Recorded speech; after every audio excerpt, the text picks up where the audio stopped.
الحمد لله نحمده ونستعينه ونؤمن به ونتوكل عليه ونعوذ بالله من شرور انفسنا ومن سيئات اعمالنا من يهده الله فلا مضل له ومن يضلل فلا هادي له اشهد ان لا اله الا الله وحده لا شريك له واشهد ان محمدا عبده ورسوله ارسله بالهدى ودين الحق ليظهره على الدين كله ولو كره المشركون اللهم صل وبارك على محمد وعلى ال محمد كما صليت وباركت على ابراهيم وعلى ال ابراهيم انك حميد مجيد اعوذ بالله من الشيطان الرجيم يا ايها الذين امنوا اتقوا الله حق تقاته ولا تموتن الا وانتم مسلمون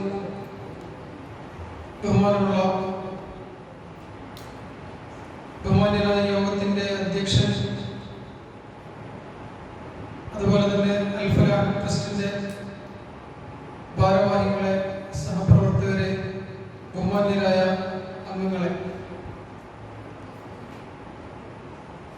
അല്ലാഹു സുബ്ഹാനഹു വ തആലയുടെ തീരുമാനം നമ്മൾ ഇന്ന് ഒരുമിച്ച് കൂടാനായിരുന്നു. നമ്മൾ ഒരുപാട് ദിവസം ഇങ്ങനെ ഒരുമിച്ച് കൂടൽ ആസൂത്രണം ചെയ്യുകയും അത് പല കാരണങ്ങൾ കൊണ്ട് മാറ്റേണ്ടി വരികയും ഉണ്ടായതാണ്. വളരെ ദിവസങ്ങൾക്ക് ശേഷം അൽഹംദുലില്ലാഹ് നമുക്ക് ഒരുമിച്ച് കൂടാൻ സാധിച്ചു. കൂട്ടായ്മകൾ എപ്പോഴും വളരെ പ്രധാനപ്പെട്ടതാണ്. ജമാഅത്തുകൾക്ക് പരിശുദ്ധമായ ഇസ്ലാം ധാരാളം പ്രോത്സാഹനം നൽകിയിട്ടുണ്ട്. അതിന്റെ അടിസ്ഥാനത്തിൽ ഒരു പ്രതിഫലം ആഗ്രഹിച്ച് ഒരു കൂട്ടായ്മയുടെ ഭാഗമാകാൻ, അതിലൂടെയുള്ള പുണ്യങ്ങൾ നേടാൻ ആഗ്രഹിച്ച് എത്തിച്ചേർന്ന ഈ ആദർശ കൂട്ടായ്മയിലെ ഓരോ അംഗങ്ങളെ കുറിച്ച് പ്രത്യേകമായി ഞാൻ അഭിമാനം കൊള്ളുന്നു, സാന്നിധ്യത്തിൽ സന്തോഷിക്കുന്നു. ബഹുമാനികളെ, നമ്മളെല്ലാവരും വ്യത്യസ്തമായ മേഖലകളിൽ പ്രവർത്തിക്കുന്ന ആളുകളാണ്. എല്ലാവരും തിരക്കുള്ളവരാണ്. ഇതിലാരും വെറുതെ വീട്ടിലിരുന്ന് സമയം കളയുന്ന ആളുകളല്ല. എല്ലാവരും അവരവരുടെ ജോലികളിൽ ഏർപ്പെട്ട് തിരക്കിൽ ആയിരുന്ന ആളുകളാണ്. ആ തിരക്കിൽ, ആ ഓട്ടത്തിനിടയിൽ അല്പസമയം കണ്ടെത്തി ഈ ഒരു സദസ്സിൽ, അല്ലാഹുവിന്റെ പരിശുദ്ധമായ ഒരു ഭവനത്തിൽ നമ്മൾ ഒരുമിച്ച് കൂടിയിരിക്കുകയാണ്. ഇതൊരു പ്രതിഫലാർഹമായ ഇബാദത്തായി അല്ലാഹു നമ്മിൽ നിന്നും സ്വീകരിക്കുമാറാകട്ടെ. നമ്മുടെ ഈ മനുഷ്യ ജീവിതം, നമ്മുടെ ജീവിതമാകുന്ന ഈ ഒരു ഓട്ടത്തിൽ നമുക്ക് പലതും ദുനിയവിയായ ഈ ഇഹലോകത്തിന് വേണ്ടിയുള്ള സമ്പാദ്യത്തിന് വേണ്ടിയുള്ള ഓട്ടമാണ്. 100% സമയത്തിൽ നമ്മുടെ ജീവിതം സുഖകരമാക്കാനും അതിനെ സന്തോഷത്തിലാക്കാനും നമ്മുടെ സമ്പന്നത കുറെ കൂടി വർദ്ധിപ്പിക്കാനും ഒക്കെയുള്ള ഓട്ടത്തിലാണ്. അതിനിടയിൽ നാം പലപ്പോഴും മറന്നു പോകുന്ന ചില കാര്യങ്ങളുണ്ട്. ഒരു മുസ്ലിമും അവനവനിൽ ചുരുങ്ങുക എന്നത് ഇസ്ലാം അനുവദിക്കുന്നതല്ല. ഒരു വിശ്വാസിയും അവനവനിലോ അവന്റെ കുടുംബത്തിലോ അവന്റെ നാട്ടിലോ അവന്റെ രാജ്യത്തോ മാത്രം ചുരുങ്ങി ജീവിക്കുക എന്നത് പരിശുദ്ധമായ ഇസ്ലാം അനുവദിക്കുന്നതല്ല. അങ്ങനെ നോക്കുമ്പോൾ പരിശുദ്ധമായ ഇസ്ലാമാണ് ശരിക്കും വിശ്വമാനവനുള്ള കാഴ്ചപ്പാട് ലോകത്തിന്റെ മുമ്പിൽ അവതരിപ്പിച്ചത്. ഇതൊരു പുതിയ സിദ്ധാന്തമല്ല. വിശ്വമാനവൻ എന്ന കാഴ്ചപ്പാട് പരിശുദ്ധമായ ഇസ്ലാമിൻ്റെതാണ്. അതുകൊണ്ടാണ് ലോകത്തെ ഒരു വിശ്വാസിക്കുണ്ടാകുന്ന എല്ലാത്തരം പ്രയാസങ്ങൾക്കും പ്രതിസന്ധികൾക്കും എല്ലാ വിശ്വാസികളും മാനസിക വിഷമം അനുഭവിക്കുന്നതോ പ്രയാസപ്പെടുന്നതോ അതുകൊണ്ടാണ്. നാം ഓരോരുത്തരും നമ്മൾ എവിടെയാണോ ജീവിതത്തിന്റെ മേഖലയിൽ നിൽക്കുന്നത്, നമ്മളെല്ലാവരും ഒരു സുരക്ഷിതമായ മേഖലയിലാണ്. ഒന്നുകിൽ നമ്മുടെ ഉദ്യോഗത്തിൽ, അല്ലെങ്കിൽ നമ്മുടെ മറ്റേതെങ്കിലും സാമ്പത്തികമായ അധ്വാനത്തിന്റെ മേഖലയിൽ, അല്ലെങ്കിൽ സുരക്ഷിതമായ ഒരു കുടുംബ ജീവിതത്തിൽ നാം എല്ലാവരും എൻഗേജിനാണ്. നാം അവിടെ ഏറ്റവും സുഖമായ അന്തരീക്ഷത്തിൽ ജീവിച്ചു വരികയാണ്. അങ്ങനെ അവിടെ നിന്നുകൊണ്ട് എനിക്ക് എന്റെ കാര്യം മാത്രം പ്രവർത്തിച്ചാൽ പോരാ, എനിക്ക് എന്റെ ഉദ്യോഗവും എന്റെ ജോലിയും എന്റെ വരുമാനവും മാത്രം കണ്ടാൽ പോരാ. മറ്റുള്ള ആളുകളുടെ ക്ഷേമവും മറ്റുള്ള ആളുകളുടെ സംതൃപ്തിയും അവരുടെ സുരക്ഷിതത്വവും ഒരു വിശ്വാസി പരിഗണിച്ചേ പറ്റൂ. അവന്റെ സമുദായത്തിനു വേണ്ടി, ഓരോരുത്തരും അവന്റെ മതത്തിനു വേണ്ടി, അവന്റെ സമുദായത്തിനു വേണ്ടി, പ്രത്യേകിച്ച് അവന്റെ സമൂഹത്തിനു വേണ്ടി പ്രവർത്തിക്കുക വളരെ അനിവാര്യമാണ്. ഈ ഒരു പരിശുദ്ധമായ ഇസ്ലാമിന്റെ ആ സാഹചര്യത്തിൽ നിന്നുകൊണ്ട് നമ്മൾ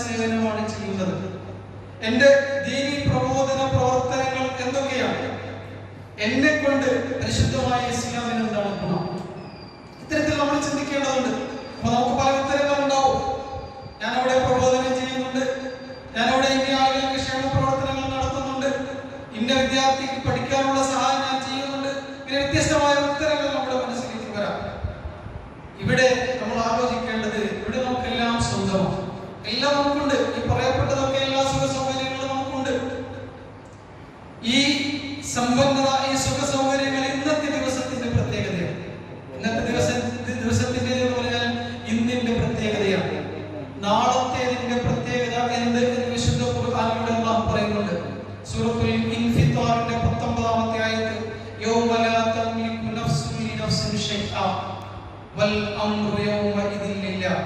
വളരെ ഗൗരവമായി നമ്മൾ കാണേണ്ടുന്ന ഒരു ആയത്താണ്. സൂറത്തുൽ ഇൻഫിത്താർ 19 യൗമ ലാ തംലികു നഫ്സുൻ ലിനഫ്സിൻ ഷൈഅ. ഇന്നെല്ലാവർക്കും പരസ്പരം സഹായിക്കാൻ പറ്റും.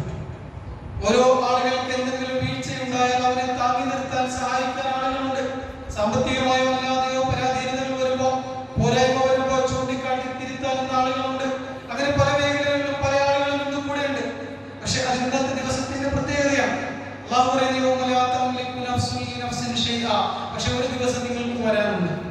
ആ ദിവസം ആർക്കും പ്രയോജനം ചെയ്യാത്തൊരു ദിവസമുണ്ട്.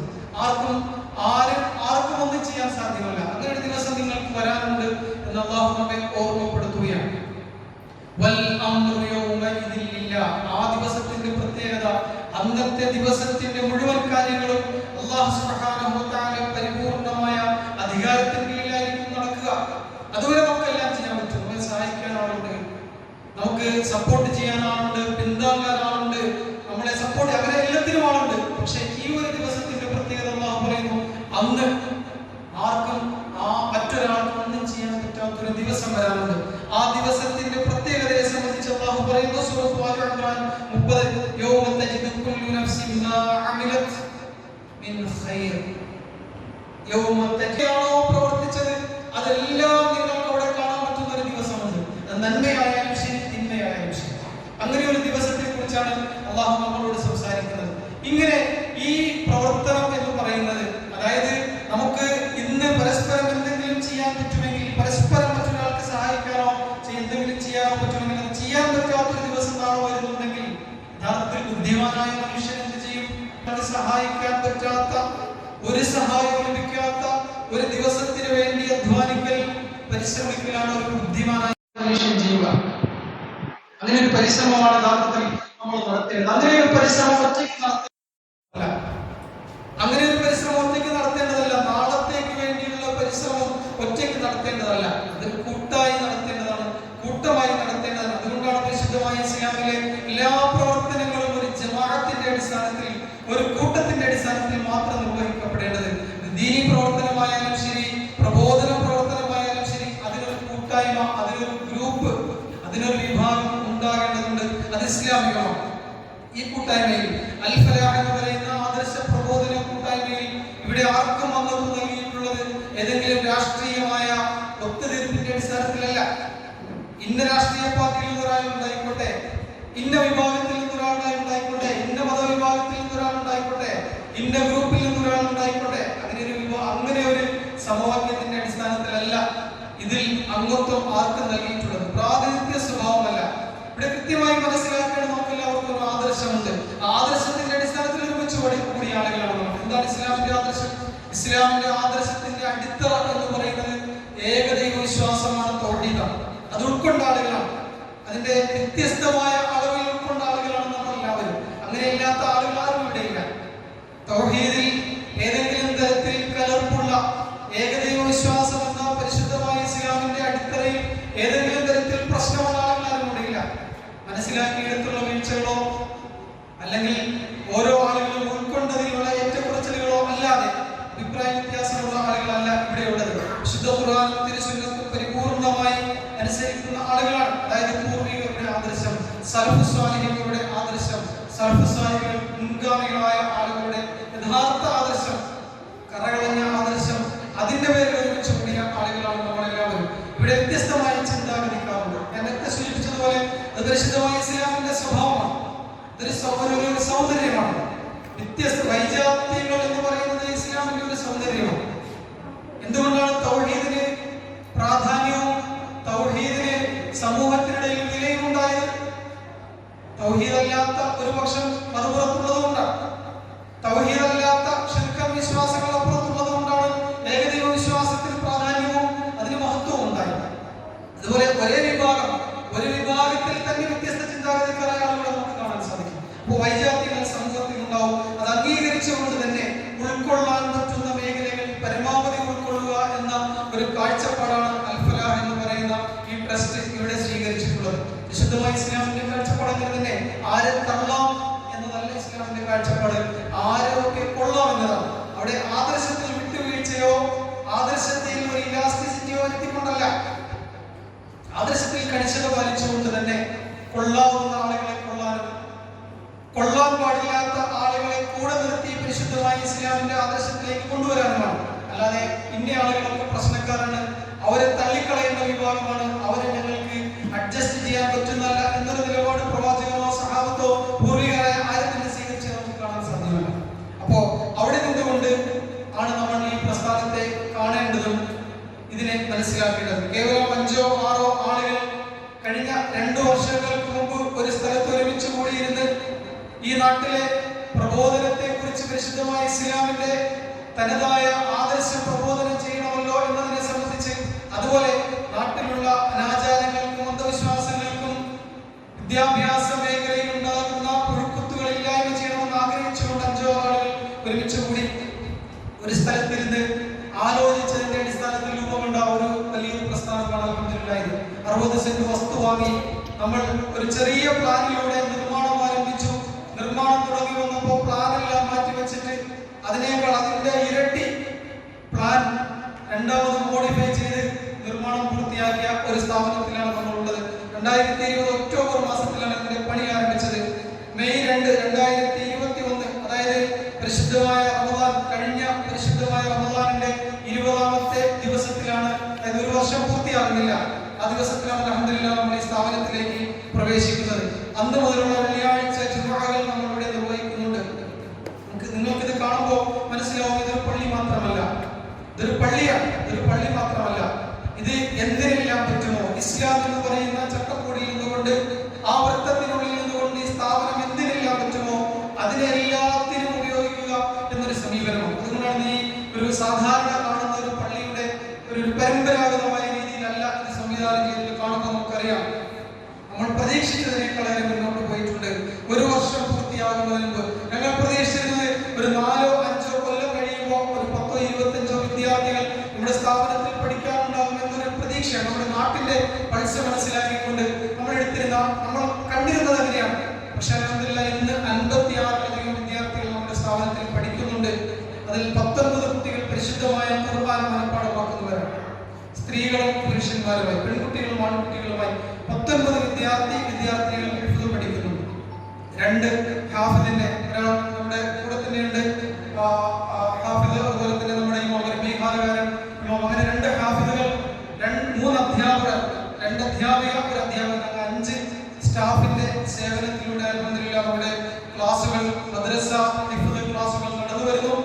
കൂടാതെ നമ്മൾ എന്തൊക്കെയാണ് ഈ സ്ഥാപനത്തിൽ നടക്കുന്നത് എന്ന് പുതിയ അംഗങ്ങൾക്ക് ബോധ്യപ്പെടാൻ വേണ്ടി മാത്രം, കൂടാതെ ആഴ്ചതോറും ഖുർആൻ ക്ലാസുകൾ നടക്കുന്നുണ്ട്. ഖുർആൻ ക്ലാസുകൾ നേരത്തെ നമ്മുടെ ചെയർമാൻ സൂചിപ്പിച്ചതുപോലെ നമ്മൾ ആരംഭിച്ചത് സ്ഥാപനത്തിലെല്ലാം ഖുർആൻ ക്ലാസുകളാണ്. 4-5 വർഷങ്ങൾക്ക് മുമ്പ് പല പ്രദേശങ്ങളിൽ, പല വീടുകളിലായി നടത്തിയ ഖുർആൻ ക്ലാസുകൾ. അവിടെ പറ്റാതെ വരുമ്പോൾ അടുത്ത വീട് കണ്ടുപിടിക്കും, അവിടെയും പറ്റാതെ വരുമ്പോൾ എന്ന് പറഞ്ഞാൽ സമൂഹത്തിൽ നിന്നുണ്ടാകുന്ന ശക്തമായ പ്രഷർ കാരണം അവിടെ നിന്ന് ഞങ്ങൾക്ക് മാറ്റേണ്ടി വരും. അങ്ങനെ വരുമ്പോൾ വേറൊരു സ്ഥലത്തേക്കും, അങ്ങനെ കുറേ സ്ഥലങ്ങളിലൂടെ വിശുദ്ധമായ ഖുർആൻ പഠനം അങ്ങനെ കടന്നു വന്ന് നമ്മളിവിടെ എത്തിയതാണ്. ഇന്ന് അൽഹംദുലില്ലാഹ് ആഴ്ചയിൽ ഖുർആൻ ക്ലാസുകൾ മുടങ്ങാതെ, കൊറോണ ടൈമിൽ പോലും മുടങ്ങാതെ ഇന്നും എല്ലാ ഞായറാഴ്ചയും ക്ലാസ്സിൽ 25-30 ആളുകൾ ശരാശരി അൽഹംദുലില്ലാഹ് ഈ സ്ഥാപനം അങ്ങനെ ഉപയോഗപ്പെടുത്തുന്ന ആളുകളാണ്. മാത്രമല്ല PSC പരിശീലന ക്ലാസുകൾ ഞങ്ങൾ ആരംഭിച്ചിട്ടുണ്ട്. കഴിഞ്ഞ 2 മാസം 16 കുട്ടികൾ പഠിക്കുന്നു. ആ ക്ലാസ്സിന്റെ ഒരു പ്രത്യേകത, എല്ലായിടത്തും ഉള്ളതിന്റെ ഒരു പുതുമയൊന്നുമല്ല ഞങ്ങൾ പറയുന്നത്. ഞങ്ങൾ വേറൊരു വിഷയമാണ് ഞങ്ങൾക്കുള്ളത്. സാധാരണ PSC ക്ലാസുകൾ, പരിശീലന ക്ലാസുകളിൽ വിദ്യാർത്ഥികൾ പങ്കെടുക്കുന്നത് +2 കഴിഞ്ഞ് അല്ലെങ്കിൽ ഡിഗ്രി കഴിഞ്ഞിട്ടാണ്. ഞങ്ങളുടെ 7ാം ക്ലാസ് മുതലുള്ള കുട്ടികളെ, 7ാം ക്ലാസ് മുതൽ 12ാം ക്ലാസ് വരെ പഠിക്കുന്ന കുട്ടികൾക്കാണ് ഇപ്പോൾ ഞങ്ങൾ പ്രാധാന്യം കൊടുത്തിട്ടുള്ളത്, മുൻഗണന നൽകിയിട്ടുള്ളത്. അതിന്റെ ചുമതലയുള്ള ആള് ഇവിടെ വേദിയിലുണ്ട്. വളരെ വലിയ മാറ്റമുണ്ട്, വളരെ വലിയ മാറ്റം. 7ാം ക്ലാസ്സിൽ പഠിക്കുന്ന കുട്ടി ഇൻഷാ അല്ലാഹ് ഒരു 12ാം ക്ലാസ് കഴിയുമ്പോൾ, 18 വയസ്സ് പൂർത്തിയാകുമ്പോൾ ആദ്യം എഴുതുന്ന PSC പരീക്ഷയിൽ, മത്സര പരീക്ഷയിൽ ക്വാളിഫൈ ചെയ്യുക എന്നതാണ് നമ്മുടെ ടാർഗറ്റ്. ഇൻഷാ അല്ലാഹ് സാധിക്കും എന്ന് വിചാരിക്കുന്നു. അല്ലാഹു തൗഫീഖ് നൽകിയാൽ. മറ്റൊന്ന് നമ്മുടെ കൗൺസിലിംഗ് സെന്ററാണ്, ഫാമിലി കൗൺസിലിംഗ് സെന്റർ. നേരത്തെ സംസാരിച്ച അജിം ഷാ സാർ സൂചിപ്പിച്ചതുപോലെ ഇന്ന് ഭക്ഷണം കഴിക്കുന്നത് പോലെ പ്രധാനപ്പെട്ട ഒരു വിഷയമാണ് കൗൺസിലിംഗ്. എത്രത്തോളം നമ്മൾ ഭക്ഷണത്തിനും വസ്ത്രത്തിനും പ്രാധാന്യം കൊടുക്കുന്നു, അതേപോലെ പ്രാധാന്യമുള്ള ഒരു വിഷയമാണ് കൗൺസിലിംഗ് എന്ന്. നമുക്ക് എല്ലാവർക്കും അറിയാമല്ലോ, ഇന്ന് ആദർശ വ്യത്യാസമില്ല, ഗ്രൂപ്പ് വ്യത്യാസമില്ല, സംഘടന വ്യത്യാസമില്ല. എവിടെ പരിശോധിച്ച് നോക്കിയാൽ ഏറ്റവും കൂടുതൽ പ്രശ്നങ്ങളുള്ളത്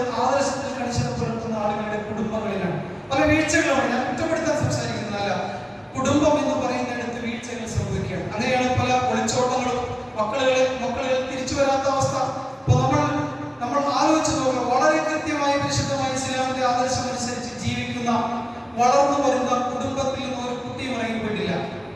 ആലോചിച്ചാൽ മതി. ഒന്നുകിൽ പാപ്പയ്ക്കും ഉമ്മയ്ക്കും ആദർശം ഉണ്ടാവും, മക്കൾക്കുണ്ടാവില്ല. മക്കൾ അങ്ങനെ ദീനിൽ കനിഷ്ഠത പുലർത്തണമെന്ന് മാതാപിതാക്കൾക്ക് ആഗ്രഹവുമില്ല. കാര്യം യുവാവാണ്, കുറെ കൂടി കഴിഞ്ഞിട്ട് മതി നിസ്കാരവും ഇസ്ലാമിക വേഷവും ഒക്കെ അത് കഴിഞ്ഞിട്ട് മതി. ഇപ്പോൾ എന്താണോ കോളേജിലെ വേഷം, എന്താണോ പുറത്ത് മഹാഭൂരിപക്ഷം ആളുകൾ ഉപയോഗിക്കുന്ന വേഷം, അത് ധരിച്ചുകൊണ്ട് പോകാം എന്ന് പറയുന്ന രക്ഷിതാക്കൾ അവരുടെ മക്കളാണ് ഒളിച്ചോടുന്നത്, നഷ്ടപ്പെട്ടു പോകും. അപ്പോ നമ്മളിവിടെ കൗൺസിലിംഗ് സെന്റർ പ്രവർത്തിക്കുന്നുണ്ട്. കൗൺസിലിംഗ് സെന്റർ ബോർഡ് നോക്കിയാൽ നിങ്ങൾക്ക് കാണില്ല. കൗൺസിലിംഗ് അൽഹംദുലില്ലാഹ് നടക്കുന്നത് ആഴ്ചയിൽ ഒരു കൗൺസിലിംഗ്, ഒരു ഫാമിലി കൗൺസിലിംഗ് എങ്കിലും നടത്താറുണ്ട്. അത് ആ കൗൺസിലിംഗ് സെന്ററിലെ അനുഭവങ്ങൾ കേൾക്കുമ്പോൾ എല്ലാ പരിപാടികളും അവസാനിച്ച് കൗൺസിലിംഗിൽ മാത്രം ഫോക്കസ് ചെയ്യണം എന്ന് നമ്മെ ഓർമ്മപ്പെടുത്തുന്ന തരത്തിലാണ് ഈ സമൂഹത്തിലുള്ള പ്രശ്നങ്ങൾ. വളരെ മോശമായ അവസ്ഥയാണ്. അൽഹംദുലില്ലാഹ് നമ്മൾ ആരംഭിച്ചിട്ടുണ്ട്. വളരെ വലിയ മാറ്റങ്ങൾ അതിലൂടെ നമുക്ക് ഉണ്ടാക്കാൻ സാധിച്ചിട്ടുണ്ട്, വളരെ കുറഞ്ഞ അളവിലാണെങ്കിലും. മറ്റൊന്ന്, വ്യവസ്ഥാപിതമായ ഒരു സക്കാത്ത് സെൽ നമുക്ക് പ്രവർത്തിക്കുന്നുണ്ട് ഇവിടെ. സക്കാത്ത് സെൽ നിങ്ങൾ ഇറങ്ങി വന്നപ്പോൾ നിങ്ങൾക്ക് ഒരുപക്ഷെ ശ്രദ്ധിച്ചിട്ടുണ്ടാവും, തൊട്ടുമുകളിൽ ഈ പുരയിടത്തിൽ തന്നെ ഒരു സ്ഥാപനം പ്രവർത്തിക്കുന്നുണ്ട്. അൽഫലാഹിന്റെ ഒരു ടൈലറിംഗ് സെന്റർ സക്കാത്ത് സെൽ. അത് ഒരു പുതിയ കാഴ്ചപ്പാട് ആണ്. ഞങ്ങൾ പുതിയ കാഴ്ചപ്പാടല്ല, ഇസ്ലാമിന്റെ നേരത്തെ സൂചിപ്പിച്ചാലോ ഇസ്ലാമിന്റെ ശരിയായ കാഴ്ചപ്പാടാണ്. പക്ഷെ അത് പ്രയോഗവൽക്കരിച്ചിട്ടുള്ള തുച്ഛമായ സ്ഥലങ്ങളിൽ ഒന്നാണ് ഈ പ്രദേശം. 60% സക്കാത്തിന്റെ ഫണ്ട് ആ ഒരു തൊഴിൽ സംരംഭത്തിൽ വിനിയോഗിക്കുകയും 40% ഫണ്ട് മറ്റ് സക്കാത്തിന്റെ അവകാശികൾക്ക് വിതരണം ചെയ്യുകയും ചെയ്തുകൊണ്ട് അൽഹംദുലില്ലാഹ് കഴിഞ്ഞ ഒരു വർഷമായി ആരംഭിച്ചിട്ടുണ്ട്. 5 കുടുംബത്തിൽ അവരുടെ ജീവിതമാർഗം, വരുമാന മാർഗം എന്ന തരത്തിൽ അത് പ്രവർത്തിച്ചു വരുന്നു. ഇൻഷാ അല്ലാഹ് വരുന്ന മാസങ്ങളിൽ പരിശുദ്ധമായ റമദാനിന് ശേഷം കുറെ കൂടി സജീവമായി പുതിയ പ്രവർത്തന മേഖലകളിലേക്ക് അത് പോകാൻ പോകുന്നു. ഈ സക്കാത്ത് സെല്ലുമായി പ്രവർത്തിക്കാൻ ഇറങ്ങിയപ്പോൾ നമുക്ക് ബോധ്യപ്പെട്ട 1-2 വിവരങ്ങളുണ്ട്. നാട്ടിൽ ധാരാളം ക്യാൻസർ രോഗികളുണ്ട് എന്ന് നമുക്ക് മനസ്സിലായത്, നമ്മുടെ ചുറ്റുപാടും തന്നെ ധാരാളം ക്യാൻസർ രോഗികളുണ്ട് എന്ന് മനസ്സിലായത് സക്കാത്ത് സെൽ പ്രവർത്തനത്തിലൂടെയാണ്. വരുന്ന അപേക്ഷകളൊക്കെ പരിശോധിക്കുമ്പോൾ ഞങ്ങൾക്ക് ക്യാൻസർ ആണ്, ഒരു കുടുംബത്തിലെ ഭാര്യയ്ക്കും ഭർത്താവിനും ക്യാൻസർ, അങ്ങനെ എത്രയോ ആളുകൾ, ഭാര്യയ്ക്കും ഉപ്പയ്ക്കും മക്കൾക്കും ക്യാൻസർ, അങ്ങനെ എത്രയോ കുടുംബം നമ്മുടെ പ്രദേശത്ത് ധാരാളമുണ്ട്. നമ്മൾ അറിയാതെ പോവുകയാണ്, അല്ലെങ്കിൽ നമ്മളോട് അവർ പറയാൻ ഇഷ്ടപ്പെടുന്നില്ല എനിക്കിങ്ങനെ രോഗമുണ്ട്. സക്കാത്ത് സെല്ലിന്റെ പ്രവർത്തനങ്ങളുമായി ഇറങ്ങിയപ്പോൾ നമുക്ക് അത്തരത്തിലുള്ള ഒരുപാട് കാര്യങ്ങൾ അറിയാനും അവരെ നമ്മളെ കൊണ്ട് പറ്റുന്ന രൂപത്തിൽ സഹായിക്കാൻ നമുക്ക് സാധിച്ചിട്ടുണ്ട്. പ്രദേശ വ്യത്യാസമില്ലാതെ, അത് ഇന്ന പ്രദേശത്തൊന്നുമില്ല. സക്കാത്ത് കളക്ട് ചെയ്യുന്നത്, ശേഖരിക്കുന്നത് നഗരൂർ പ്രദേശത്തുകാരിൽ നിന്നല്ല. നഗരൂർ എന്ന് പറയുന്ന ഒരു കൺസെപ്റ്റ് നോക്കില്ല, നേരത്തെ നമ്മൾ സംസാരിച്ചതിലൊന്നും വന്നിട്ടുമില്ല. ഇതൊരു പ്രദേശത്ത് ഏതെങ്കിലും ഒരു സ്ഥലം അതിന് കാരണമാകണമല്ലോ എന്നതുകൊണ്ട് നഗരൂരിൽ ആരംഭിച്ചു എന്ന് മാത്രം.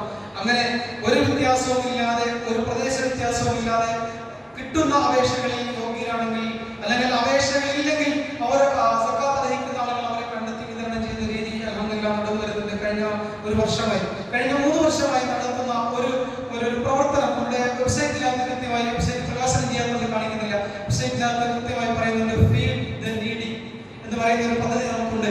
കഴിഞ്ഞ 3-4 വർഷമായി പ്രവർത്തിച്ചു വരുന്നു. വിശക്കുന്ന ആളുകൾക്ക് ഭക്ഷണം നൽകുക എന്ന് പറയുന്ന ഒരു പദ്ധതി. അവിടെ ഒരു വർഷത്തിൽ 12 മാസവും അത്തരം ആളുകൾക്ക് നമ്മൾ അവർക്ക് ജീവിക്കാനുള്ള, മിനിമം ലെവലിൽ ജീവിക്കാനുള്ള ഭക്ഷ്യധാന്യം എത്തിച്ചു കൊടുക്കുന്നു. സാധാരണ നമ്മളൊക്കെ ശ്രദ്ധിക്കുന്നത് പരിശുദ്ധമായ റമദാൻ മാസത്തിലാണ്. റമദാൻ മാസത്തിൽ കിറ്റിന്റെ അഭിഷേകമാണ് ഞാൻ സൂചിപ്പിക്കുന്നത്.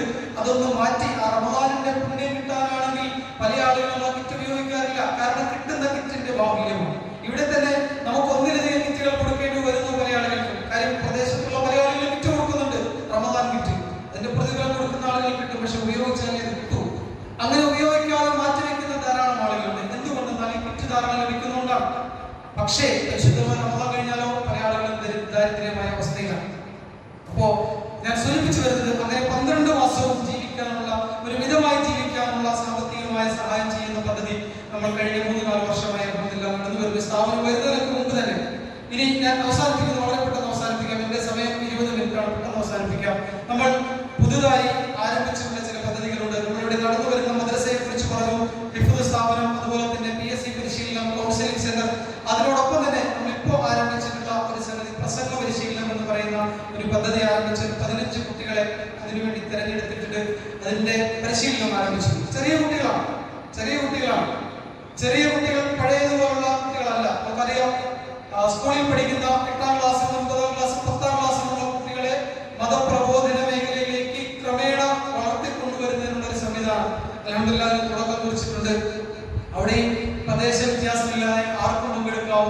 സംവിധാനം. ഇന്ന് ഇവിടെ ഉദ്ഘാടനം ചെയ്യപ്പെടുന്ന ഒരു സംഗതിയുണ്ട്. നമ്മുടെ വെബ്സൈറ്റ് ഉദ്ഘാടനം ചെയ്യപ്പെടുക. വെബ്സൈറ്റ് എന്ന് പറയുന്നത് പുതിയൊരു സംഗതിയല്ല. എത്രയോ വർഷങ്ങൾക്ക് മുമ്പ്, പതിറ്റാണ്ടുകൾക്ക് മുമ്പ് നമ്മുടെ രാജ്യത്ത് നടപ്പിലാക്കിയ ഒരു ആളുകളുമായുള്ള വിനിമയത്തിനുള്ള ഒരു തടസ്സമില്ലാതെ, സ്ഥലകാല വ്യത്യാസമില്ലാതെ വിനിമയം സാധ്യമാക്കുന്നതിനുള്ള ഒരു സംഗതിയാണ്. നമ്മൾ അങ്ങനെ ഒരു ആഗോള തലത്തിലേക്ക് നമ്മുടെ പ്രവർത്തനങ്ങൾ അങ്ങോട്ട് വ്യാപിപ്പിക്കുന്നതിനും അവിടെ നിന്നുള്ളത് ഇങ്ങോട്ട് ലഭിക്കുന്നതിനും ഒക്കെ ഉദ്ദേശിച്ചുള്ള ഒരു വെബ്സൈറ്റ് ഇൻഷാ അല്ലാഹ് ഇവിടെ താമസിയാതെ നമ്മുടെ സദസ്സിലുള്ള ഒരാൾ അത് ഇൻഷാ അല്ലാഹ് ഉദ്ഘാടനം ചെയ്യും. നമ്മൾ വളരെ പരിശ്രമം അതിന്റെ മുന്നിൽ നടത്തിയിട്ടുണ്ട്. ചെറിയ തരത്തിൽ ഇൻഷാ അല്ലാഹ് അതിന്റെ അപ്ഡേഷൻ നടന്നുകൊണ്ടിരിക്കുകയാണ്.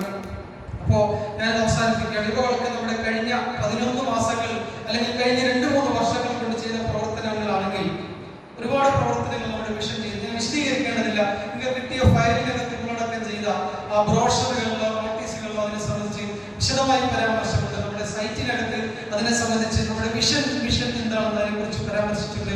എല്ലാവരും സൈറ്റ് നോക്കണമെന്ന് അഭ്യർത്ഥിക്കുന്നു.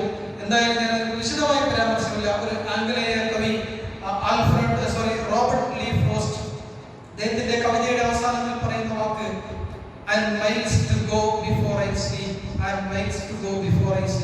എനിക്ക് ഒരുപാട് സഞ്ചരിക്കാനുണ്ട്. ഞാൻ ഉറങ്ങുന്നതിന് മുൻപ് എനിക്ക് ഒരുപാട് സഞ്ചരിക്കാനുണ്ട്. ഞാൻ മരിക്കുന്നതിന് മുൻപ് നമ്മളൊക്കെ ഈ ലോകത്ത് നിന്ന് വിട പറയുന്നതിന് ഒരുപാട് കാര്യങ്ങൾ നമുക്ക് ചെയ്യാൻ, ഒരുപാട് കാര്യങ്ങൾ. അത് എത്രത്തോളം ഉണ്ട് എന്ന് ചോദിച്ചാൽ ഓരോ ആളുകൾക്കും എത്രത്തോളം ചെയ്യാൻ സാധിക്കും മനസ്സുണ്ട് അത്രത്തോളം ഉണ്ട്. എത്ര ആയുസ്സുണ്ട്, എത്ര മനസ്സുണ്ട് അത്രത്തോളം ഉണ്ട്. നമ്മളെ സംബന്ധിച്ച് ഒരുപാട് ചെയ്യണമെന്ന് ആഗ്രഹിക്കുന്നുണ്ട്. കുറച്ചു നാൾ മുമ്പ് വരെ നമ്മുടെ പ്രവർത്തനം എന്തായിരുന്നു, ഇപ്പൊ നമ്മുടെ പ്രവർത്തനം എന്തെന്ന് മനസ്സിലാക്കുന്നത് നമുക്കറിയാം. വളരെ വേഗത്തിൽ നമ്മൾ ഓടിയാലേ നമ്മൾ ഇന്നത്തെ ലോകത്തിൽ ഇന്നത്തെ സമൂഹത്തിനോടൊപ്പം നമ്മൾ ഓടിയെത്താൻ സാധിക്കുമെന്നത് കൊണ്ട് തന്നെ കൃത്യമായ ഒരു കാഴ്ചപ്പാട് നമ്മൾ രൂപീകരിച്ചിട്ടുണ്ട്. നമ്മൾ ആലോചിക്കാൻ നമുക്ക് ഒരുപാട് സ്ഥാപനങ്ങളുണ്ട്. ഞാനിതൊക്കെ പറയുമ്പോൾ ആരെയും കുറ്റപ്പെടുത്താൻ, ആരും മനസ്സിൽ ഒരു ദുരുദ്ദേശം വെച്ചുകൊണ്ട് കേൾക്കരുത്. ഒരുപാട് സ്ഥാപനങ്ങളുണ്ട്. എന്താണ് നമ്മുടെ സ്ഥാപനങ്ങളുടെ അവസ്ഥ? എന്താണ് നമ്മുടെ കാഴ്ചപ്പാട്?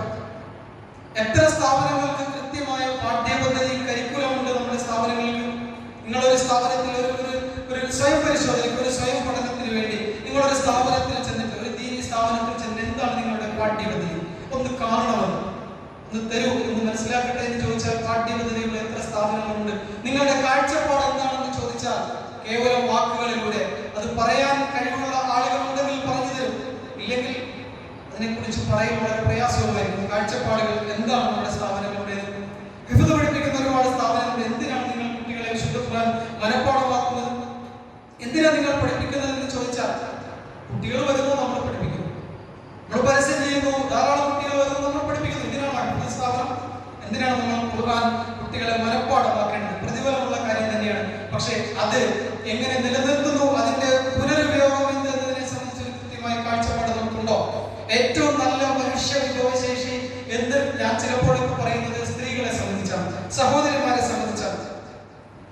അവരെ സംബന്ധിച്ച് അവരുടെ ഉന്നമനത്തിന് വേണ്ടി, അവരുടെ പുരോഗതിക്ക് വേണ്ടി കൃത്യമായ കാഴ്ചപ്പാടോടുകൂടി പ്രവർത്തിക്കുന്ന എത്ര സ്ഥാപനങ്ങൾ നമ്മുടെ നാട്ടിലുണ്ട്, നമ്മുടെ പ്രദേശത്തുണ്ട്, നമ്മുടെ രാജ്യത്തുണ്ട്. ഇതൊക്കെ ഞാൻ ചോദിക്കുന്നത് ചില ചോദ്യങ്ങളായി നിങ്ങളോട് ചോദിച്ചത്. അതിനെല്ലാം ഉത്തരമായി, അതിനെല്ലാത്തിനും മാതൃകയായി പറയാൻ പറ്റുന്ന ഒരു സ്ഥാപനം അൽഫലാഹ് പറയാനല്ല. സ്ഥാപനമില്ല, നമുക്ക് സ്ഥാപനമില്ല, കാഴ്ചപ്പാടുകളുണ്ട്. സ്ഥാപനമില്ല. നമ്മൾ കൃത്യമായി വിഷൻ ചെയ്തിട്ടുണ്ട്, കാഴ്ചപ്പാട് രൂപീകരിച്ചിട്ടുണ്ട്. അവിടെ നമുക്ക് അംഗബലമോ കായിക ശക്തിയോ കൊണ്ട് നേടാവുന്ന നല്ല കാര്യങ്ങളെന്ന് നമുക്ക് ഇപ്പൊ ബോധ്യപ്പെട്ടിട്ടുണ്ടാവും. ഈ വർത്തമാന സാഹചര്യങ്ങൾ, സംഭവങ്ങളിലൂടെ നമുക്ക് മനസ്സിലാക്കുന്ന കായിക ശേഷിയോ സാമ്പത്തിക ശേഷിയോ അംഗബലമോ അല്ല നമുക്ക് വേണ്ടത്. ഏറ്റവും ബൗദ്ധികമായി ഉയർന്ന നിലവാരത്തിൽ ഉന്നതമായ അവസ്ഥയിൽ ചിന്തിക്കുകയും പ്രവർത്തിക്കുകയും ചെയ്യുന്ന ഏറ്റവും ഉത്തമമായ ഒരു വിശ്വാസ സമൂഹമാണ് വേണ്ടത് എന്ന ഒരു കാഴ്ചപ്പാടാണ് ഇന്ന് നമ്മൾ ഉണ്ടാക്കേണ്ടത്. ഏറ്റവും ഡൈവർജന്റ് ആയിട്ട് ചിന്തിക്കുന്ന, ഏറ്റവും എഫിഷ്യന്റ് ആയ, ഏറ്റവും പൊട്ടൻഷ്യലായ, ഏറ്റവും നല്ല ലീഡർഷിപ്പ് ക്വാളിറ്റി ഉള്ള ഉത്തമമായ ഒരു സമൂഹത്തെ വാർത്ത് പുറത്തേക്ക് വിടാൻ പറ്റുമെങ്കിൽ അതിനപ്പുറം ഒരു വലിയ സംഭാവന ഇന്നത്തെ സമൂഹത്തിൽ നമുക്കില്ല. നമുക്ക് നിക്ഷേപിക്കുന്ന പണത്തിന്റെ, നാം നിക്ഷേപിക്കുന്ന പണത്തിന്റെ അതിന്റെ 10 മടങ്ങ് പൊട്ടൻഷ്യൽ തിരിച്ചു കിട്ടുന്നെങ്കിൽ മാത്രമേ നമ്മളൊരു സ്ഥാപനം നടത്തേണ്ടതുള്ളൂ. അല്ലെങ്കിൽ ഒരു സ്ഥാപനം നമ്മൾ നടത്തേണ്ടതില്ല. നമ്മൾ ഇൻവെസ്റ്റ് ചെയ്യുന്നതിന്റെ 10 മടങ്ങ് അല്ലെങ്കിൽ അതിനേക്കാൾ വലിയ ഇരട്ടി പൊട്ടൻഷ്യൽ തിരിച്ചു കിട്ടാത്ത സ്ഥാപനങ്ങളൊക്കെ സോഷ്യൽ സാമൂഹ്യമായ വേസ്റ്റുകളാണ് എന്നൊരു തിരിച്ചറിവിലേക്ക് പല ആളുകളും ഇന്ന് വന്നിട്ടുണ്ട്. അതുകൊണ്ട് തന്നെ പല സ്ഥാപനങ്ങളും ഉയർത്തെഴുന്നേൽപ്പിന്റെ ഘട്ടത്തിലേക്ക് മേഖലയിലേക്കാണ് വന്നുകൊണ്ടിരിക്കുന്നത്. സ്ഥാപനത്തെ സംബന്ധിച്ച് കൃത്യമായ കാഴ്ചപ്പാട് രൂപീകരിച്ചിട്ടുണ്ട്. ഇനി നമുക്ക് വേണ്ടത് നമ്മുടെ എല്ലാവരുടെയും സഹകരണം. സാമ്പത്തികമായ സഹകരണം അല്ല വേണ്ടത്, അത് പിന്നീടാണ്, അത് നിർബന്ധവുമല്ല. ഈ ഇത്തരം കൂട്ടായ്മകളുടെ ഒരു പ്രശ്നം, ഇങ്ങനെ ട്രസ്റ്റിൽ മെമ്പർഷിപ്പ് ഉണ്ട്, ഒരു മീറ്റിംഗ് ഉണ്ട് എന്ന് പറയുമ്പോൾ നമ്മളെല്ലാവരും ആദ്യം മനസ്സിൽ രൂപീകരിക്കുന്ന ഒരു ധാരണ പൈസ പിരിവിനായിരിക്കും, അല്ലെങ്കിൽ എന്നെ കൊണ്ട് എന്തെങ്കിലും ചെയ്യിപ്പിക്കാനായിരിക്കും. ഒന്നും നിങ്ങൾ തന്നെ ഒരു പൈസയും ഇതിനു വേണ്ടി ചെലവഴിക്കുന്ന നിങ്ങളുടെ സഹകരണം, നിങ്ങളുടെ മനസ്സ്, നിങ്ങളുടെ ബുദ്ധി, നിങ്ങളുടെ അനുഭവം, നിങ്ങളുടെ പരിചയം, നിങ്ങളുടെ സാഹചര്യം, ഇടപെടൽ, ഏതെങ്കിലും നിങ്ങൾക്ക് തരാൻ പറ്റുമെങ്കിൽ അൽഹംദുലില്ലാഹ് ഒരു വാക്കുകൊണ്ടെങ്കിൽ. സാമ്പത്തികം തരുമെന്ന് പ്രതീക്ഷിച്ച ആളുകളൊന്നും തന്നിട്ടില്ല. നമുക്ക് പ്രതീക്ഷയില്ലാത്ത ആ വഴിയിൽ നിന്ന് ധാരാളം സഹായം അൽഹംദുലില്ലാഹ് വന്നിട്ടുണ്ട്. ഒരു രൂപ പോലും ഇന്ന് നടത്തിപ്പിന് ഒരു രൂപയും കടമില്ലാതെ പ്രവർത്തിക്കുന്ന ഒരു സ്ഥാപനമാണ്. നമുക്ക് കടമുണ്ട്, സ്ഥാപനത്തിന്റെ നിർമ്മാണവുമായി ബന്ധപ്പെട്ട കടങ്ങളുണ്ട്. അതൊന്നും നമ്മളെ സംബന്ധിച്ച് ഒരു കടമല്ല, അത് പരിഹരിക്കപ്പെടുന്ന. നടത്തിപ്പിന് ഒരു രൂപയുടെയും കടമില്ല എന്ന് മാത്രമല്ല, ഒരു രൂപയെങ്കിലും മിച്ചം നടത്തിപ്പിലൂടെ നമുക്ക് ലഭിക്കുന്നു. ഞാൻ സൂചിപ്പിച്ചു വരുന്നത് സാമ്പത്തികമല്ല, നമ്മുടെ ഏതെങ്കിലും തരത്തിലുള്ള അനുഭവങ്ങൾ ഈ മേഖലയിൽ, ഇപ്പോൾ പല മേഖലയിൽ പ്രവർത്തിക്കുന്ന അഡ്വക്കേറ്റുമാരുണ്ട്, ബഹുമാനനായ അസറുദ്ദീൻ ഡോക്ടർ പോലുള്ള ഡോക്ടർമാരുണ്ട്, പല ആളുകൾ, ഒരുപാട് ആളുകൾ ഇന്ന് അൽഹംദുലില്ലാഹ് വരാനായിട്ടുള്ള ആളുകളാണ്.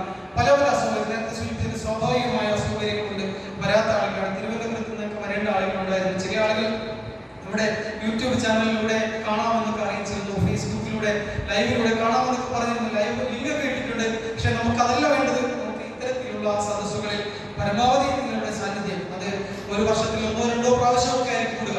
അതല്ലെങ്കിൽ നമ്മുടെ ഫാമിലി ഗ്രൂപ്പ് ഉണ്ട്, അതിലൂടെ നിങ്ങളുടെ നിർദ്ദേശങ്ങളും അഭിപ്രായങ്ങളും ഒക്കെ തന്നാൽ ഇൻഷാ അല്ലാഹ് ആവശ്യമായ നമ്മളത് സ്വീകരിക്കും. ഞാൻ അവസാനിപ്പിക്കുകയാണ്.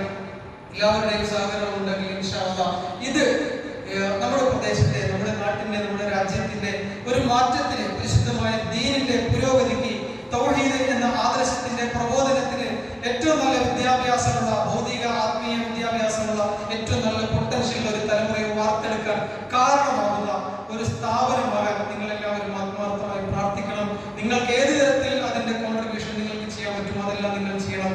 ഏതൊക്കെ തരത്തിൽ സഹകരിക്കാൻ പറ്റുമോ അത്തരത്തിലുള്ള സഹകരണം ഇൻഷാ അല്ലാഹ് നിങ്ങളുടെ ഭാഗത്ത് ഉണ്ടാകുമെന്ന വിശ്വാസത്തിൽ ഞാൻ അവസാനിക്കുന്നു. നമ്മുടെ എല്ലാവരുടെയും കയ്യിലുള്ള സമ്പത്ത്, നമ്മുടെ ആരോഗ്യം, നമ്മുടെ പ്രതാപം, നമ്മുടെ ജോലി, ഇതെല്ലാം ഒരു ദിവസം ഇൻഷാ അല്ലാഹ് നഷ്ടപ്പെട്ടു പോകും.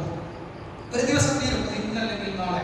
നമ്മുടെ സമ്പത്ത് തീരും, ആരോഗ്യം തീരും, ആയുസ് നഷ്ടപ്പെടും, നമ്മുടെ പ്രതാപം പോകും, രാഷ്ട്രീയ അധികാരം ഇല്ലാതാവും. ഇതെല്ലാം തീരുന്ന ഒരു ദിവസമുണ്ട്. കേവലം ചേതനയേറ്റ ഒരു നിശ്ചലമായ ഒരു ശരീരമായി നമ്മൾ മാറുന്ന ഒരു ദിവസമുണ്ട്.